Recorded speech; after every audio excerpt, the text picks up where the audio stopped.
Parents మెచ్చిన university సంకల్ Chand Patel university Gujarat. అంటే మీకు మన తెలుగులో ఉన్న ఇప్పుడు ఎవరు విశ్వనాథ్ గారు, బాపు గారు, వంశీ గారు వీళ్ళతో పనిచేయాలని ఎప్పుడైనా అనిపించిందా మీకు? వాళ్ళతో ఎప్పుడైనా ప్రయత్నాలు? నాకు వంశీతో వాడితే నాకు అంత అనేది ఉండేది కాదు. విశ్వనాథ్ గారు సినిమా చేయాలని నాకు చాలా కోరిక ఉండేది. ఆయనది నేను ఓపెన్గా అడిగాను కూడా, నేను రాజు. మేమంతా వెస్టర్న్ మ్యూజిక్, హెవీ మ్యూజిక్ చేసేవాళ్ళం కదా, ఆయనకి భయం వేస్తుంది వీళ్ళకి ఉందా నాలెడ్జ్ ఉందా లేదా అని. మాకు అవకాశం దొరకలేదు. కానీ తర్వాత నన్ను ఆయనే పిలిచి ఒక మెగా సీరియల్ నువ్వు చేయాలి ఇది అని నన్ను పిలిచి సబ్జెక్ట్ చెప్పడం జరిగింది. నాకు ఆయన చెప్తుంటే నాకు భయంగా ఉంటుంది, ఆయన చూస్తుంటే భయం నాకు. ఎందుకంటే ఆ సబ్జెక్ట్ నెరేషన్లో ఉంటుందండి, ఆ emotion. Oh my god, music అక్కడే పుట్టేస్తుంది. అదే డైరెక్టర్ నెరేట్ చేసే విధం, కంపోజర్కి డైరెక్టర్కి ఉన్న రిలేషన్షిప్ అది. సిచ్యువేషన్ను కరెక్ట్గా నెరేట్ చేసి సబ్జెక్ట్ని నువ్వు కానీ ఎక్కించగలిగితే కంపోజర్కి, దానికి మించింది ఏమి. ఆ మహానుభావుడు దగ్గర అదొకటే చూశాను, కె విశ్వనాథ్ గారు. అది చెప్తుంటే ఎంత ఎమోషనల్గా చెప్తాడంటే ఈ సిచ్యువేషన్ చాలా బాగుంది. సరే చేద్దామని అనుకునేసరికి భానుప్రియ గారు దానికి చాలా పెద్ద మెగా సీరియల్ అది డ్రాప్ అయిపోయింది సడన్గా మధ్యలో. అయిపోయేసరికి అక్కడితో అయిపోయింది బండి. బాపు గారిది ఒక సినిమా చేశాను నేను, ఒక పాట రికార్డ్ చేశాను కూడా. ఏ సినిమా? అది పిక్చర్ పేరు పెట్టలేదు దానికి. రిలీజ్ అయిందా? లేదు, ఒకే సాంగ్ రికార్డింగ్ చేయడం, సినిమా అయిపోయింది. అంటే బ్యాడ్ లక్ ఏంటంటే వాళ్ళు అప్పుడు అవుట్డేట్ అయిపోయారు. అంటే వాళ్ళ సినిమాలు చూడని పరిస్థితి వచ్చేసింది, బాపు గారు కానీ విశ్వనాథ్ గారు కానీ. ఆ డేస్లో అలా అవ్వటం వల్ల నా బ్యాడ్ లక్ వాళ్ళతో నేను చేయలేకపోయాను. నేను ఫామ్లో ఉన్నాను ఇప్పుడు, ఫుల్ ఫామ్లో ఉన్నాను, బట్ వాళ్ళు ఫామ్లో లేరు. ఆ టైంలో ఎక్కడ చేయగలను, అది కుదరలేదు. కానీ ఇప్పటికీ నా డ్రీమ్ అది. అంటే ఒక క్లాసికల్ మ్యూజిక్ చేయాలంటే విశ్వనాథ్ గారికి చేయనక్కర్లా, బాపు గారికి చేయనక్కర్లా, ఎవరికైనా చేయొచ్చు. కానీ అభిరుచి ఉండాలి, మిగతా డైరెక్టర్స్కి అభిరుచి ఉండాలి. ఆహా, పలానా సిచ్యువేషన్ ఇది, భరతనాట్యంలో ఇలాగ, కూచిపూడిలో ఈ సాంగ్ ఉంటుంది, పలానా కీర్తన తీసుకో అని ఆ నాలెడ్జ్ ఎవరికి లేదు. అది ఆ మహానుభావుడు. అందుకనే కళా తపస్వి అన్నారు విశ్వనాథ్ గారు. ఆయన సినిమా శారద సినిమా చూసి నేను వారం 10 రోజులు భోంచేయలేదు. నేను చిన్నప్పుడు బెడ్లో ఏడుస్తూ కూర్చునేవాడు నేను ఎప్పుడు ఆ సినిమా చూసి. వాట్ ఏ డైరెక్టర్ అసలు. తర్వాత నాకు స్వాతి ముత్యం అని కొన్ని సినిమాలు మటుకు నాకు లోపల దిగిపడిపోయినాను. ఆయనకి నాన్నగారు అంటే అంత భక్తి, ఆయన కూడా ఎమోషన్. విశ్వనాథ్ గారు కూడా వచ్చి కంపోజింగ్ వస్తారంట. కాలం మారింది, నాన్నగారు మ్యూజిక్ చేశారు.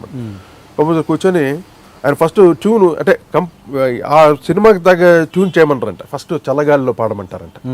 నాన్నగారు చల్లగాలిలో యమునా తటిపై శ్యామసుందరుని అది నాన్నగారు పాడితే అంట అలాగ ఏటి చేసేవారంట. కళ్ళల్లో నీళ్ళు వచ్చేస్తూ కొంచెం లేచి వెళ్ళిపోయాడంటే మళ్ళీ నెక్స్ట్ డే కంపోజ్. అంత ఆనందించేవారు నాన్నగారు అంటే, అంత గౌరవం ఆయనకి. ఎన్ని సినిమాలు చేశారండి విశ్వనాథ్ గారితో? ఎక్కువ చేయలేదు 2-3 సినిమాలు అది చేసినట్టున్నారు. ఇది నాన్నగారితో ఏగాలుగా ఈయన అసలు ఒక డిసిప్లిన్ ఉండదు, ఒక టైమింగ్ ఉండదు. మార్నింగ్ 9 o'clock సిట్టింగ్ అంటే వాళ్ళందరూ 9 గంటలకు కూర్చుంటారు అక్కడ. ఈయన 9 గంటలుగా మంచి మంచంలో గొరక పెట్టి నిద్రపోతుంటారు. 11:30కి వెళ్తారు. అప్పుడు స్నానం చేసి అయినే కాఫీ కలుపుకోవాలి. చాలా చాదొస్తుంది నాన్నగారు. అలా ఏంటి కూర్చొని, సార్ ఏంటి సార్ చెప్పండి అంటే అక్కడ వాళ్ళకంతా కోపాలు వచ్చేస్తుంటాయి అనమాట. ఏంటి రాజేశ్వరరావు రాడు టైంకి. ఏంటి అప్పటి ఏమైనా ఇన్సిడెంట్స్ చెప్పండి. అంటే ఏమైనా అప్పుడు కోపాలు రావడము అలాంటి? ఎవరికి? నాన్నగారు ఆయన మీద కంప్లైంట్స్ ఏముండదు. అంటే ఆయన అంటే ఆయన చాలా సున్నితం కదా. నాన్నగారిని అంటే దుక్కిపాటి మత్స్యధర కంటే నాన్నగారికి ఒక హెడ్ మాస్టర్ లాగా అనమాట. ఆయన వస్తారంటే తప్ప లేచి ఆయన రెడీ అయిపోయి వెళ్ళిపోతారు కరెక్ట్ టైంకి. అయింది కూడా ఆయన ఆన్ డాట్ చూస్తారు టైం.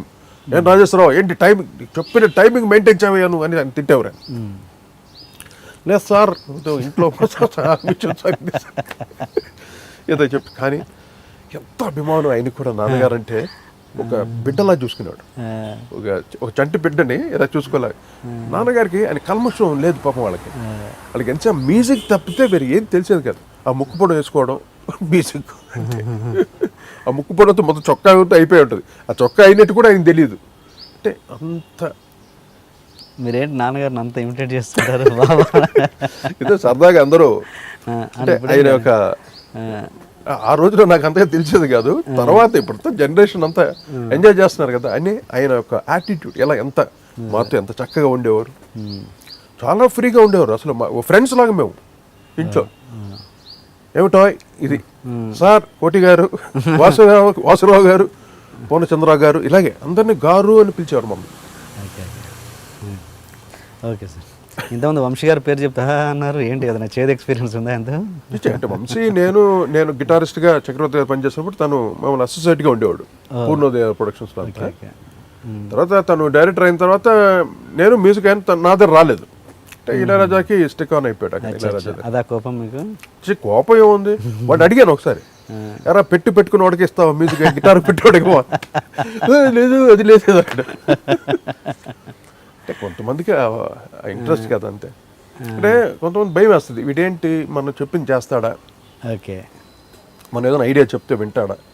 అంటే నేను చూడడానికి ఎలా ఉంటానంటే వీడు ఎక్కడ లాగి గోపు మీద కొడతాడు అన్నట్టు ఉంటాను నేను. అంటే అంత రిజర్వ్డ్గా నా కాన్సన్ట్రేషన్ నా ప్రొఫెషన్ మీద ఉంటుంది. ఎవరి మీద నాకు ఒక కమాండ్ చాలా చలాయించాలని నా దగ్గర అట్మాస్ఫియర్ ఉండదండి. ఏదో ఒక సన్యాసి లాగా, అయ్యో సార్ వస్తున్నారు మమ్మల్ని చిత్రపట్ట ఈ అడావుడి చేస్తుంటే ఇంకా వేరే రకంగా ఉండేవాడిని నేను. అదన్నీ ఏమీ లేదు. నేను అందరితోటి కలిసి అందరి మనిషిగా అందరి వాడిగా నేను కోటి అని ప్రతి ఒక్కడికి ఇండస్ట్రీలో ప్రతి ఒక్కడికి తెలుసు. అంటే మా గురుగారు చక్రవర్తి గారి దగ్గర నుండి వస్తున్నాను నేను. ఒక రాజేశ్వర గారి కొడుకుగా, చక్రవర్తి శిష్యుడిగా అందరికీ తెలుసు ఇండస్ట్రీకి. అందువల్ల నేను ఎవరి దగ్గర రెమ్యునరేషన్ డిమాండ్ చేయడం కానీ, ఎంత ఫామ్లో ఉన్నా కూడా వాళ్ళు ఎంత ఇస్తే నేను అబ్బాయి ఇంత ఇవ్వండమ్మా, లేదు ఇంత ఇచ్చుకోగలను, ఓకే కమాన్ కానీ అలాగా ఈజ్ తోటి వెళ్ళేవాడిని. అందరితోటి ఏ ఒక్కరిని డిమాండ్ చేయలేదు. అంత నా ప్రొడ్యూసర్స్ బాగుండాలి, నా డైరెక్టర్స్ బాగుండాలి, నా హీరోస్ బాగుండాలి, అన్ని పిక్చర్ సక్సెస్ అవ్వాలి అల్టిమేట్గా, ఇది నా సినిమా అని వర్క్ చేసిన రోజు. అంతేగాని ఒక అట్మాస్ఫియర్ క్రియేట్ చేసుకొని ఆడియో రైట్స్ ఇది ఇవ్వాలి నాకు ఏదో కమాండ్ చేయాలి. అదే అది ఒకటి చేసినందుకే మాకు ఇండస్ట్రీలో భలే వాత పెట్టారు మాకు. ఏంటి మరి ఎందుకు మూసేశారు కంపెనీ మళ్ళీ? మూసేసంటే అది కరెక్ట్గా మెయింటైన్ చేయడం తెలియలే మా రాజుకే అప్పు చెప్పాను. కంప్లీట్ తనే తీసుకున్నాడు. నేను మొత్తం దీన్ని నేను చూసుకుంటాను మొత్తం కంప్లీట్గా ఆర్కేని. తను ఎంతసేపు అక్కడ వండుకొని ఏమైంది, మేము చేసిన మా చెక్ బొమ్మ మొత్తం అందరూ పైరసీ చేసి అమ్మటం ఆరంభించేశారు. మాకు 75,000 రూపాయలు వచ్చింది. కొన్ని కోట్లు సంపాదించారు అదర్ కంపెనీస్. దాన్ని పైరసీ చేసిన వాళ్ళందరూ కోట్లు సంపాదించారు. అప్పట్లో కూడా పైరసీ ఉంది, విపరీతం. ఏది క్యాసెట్స్ ఓకే పైరసీ చేసి మొత్తం వెళ్ళిపోయినాయి లాట్స్. మనోడు స్లో అయిపోయి ఎక్కడ ఏం మనకు తెలియదు. మాకు మేము అక్కడ కంపోజింగ్ ఈ అడవుల్లో ఉండేవాళ్ళం. రాజు కూడా పాప తను కూడా ఏం చేయగలడు, ఎవరన్నా ఒక నమ్మి పంపించాము. మాకు 75,000 రూపాయలు చెక్ ఇచ్చారండి అంతే. చెక్ చెప్పాము, అంత సెన్సేషనల్ హిట్. అదర్ కంపెనీస్ అంటే I don't want to mention the names of the companies, all big top companies అందరూ పైరసీ చేశారు. పైరసీ చేసి అమ్మేశారు. కోట్లు సంపాదించారు దాంట్లో. సరే వదిలేసాం సార్, ఎందుకు అందరూ బాగున్నాయి. అది అలాగా ఎన్నో ఇప్పుడు అలా నేను చేసుకోవాలంటే ఎన్నో ఐ మీన్ ఫైనాన్షియలీ పొజిషన్ నా పొజిషన్ ఎక్కడో ఉండేది. ఇప్పుడంతా ఎలా ఉంది తెలుసు, ఇప్పుడు ట్రెండ్ నో ఎథిక్స్. డబ్బు మార్కెట్ ఉంటే డబ్బు ఇచ్చి తీరాల్సిందే, నేను అంత డిమాండ్ చేస్తే ఇవ్వాల్సిందే. అలాగుంది ట్రెండ్ ఇప్పుడు. ఆ రోజుల్లో అది ఏమి లేదు. ఒకడు వచ్చి 10,000లో రీ రికార్డింగ్ చేయమంటాడు, నా డబ్బులు ఇంతే ఉందని. ఒకడు అంటాడు నా భార్య పుసులన్నీ పెట్టేశాను, దీనికి పైన నేను డబ్బులు ఇవ్వలేను అంటాడు. ఇలాగ మమ్మల్ని బతిమాలుకొని చేసేవాళ్ళు. అది నిజమో అబద్ధం మాకు తెలియదు, కానీ తర్వాత తెలిసింది ఏంటంటే వీళ్ళందరూ బాగుపడ్డారు, మేము అంత ఫైనాన్షియల్గా అంత స్టేట్ నేను రాలేకపోయాను. My producers they are good, okay happy.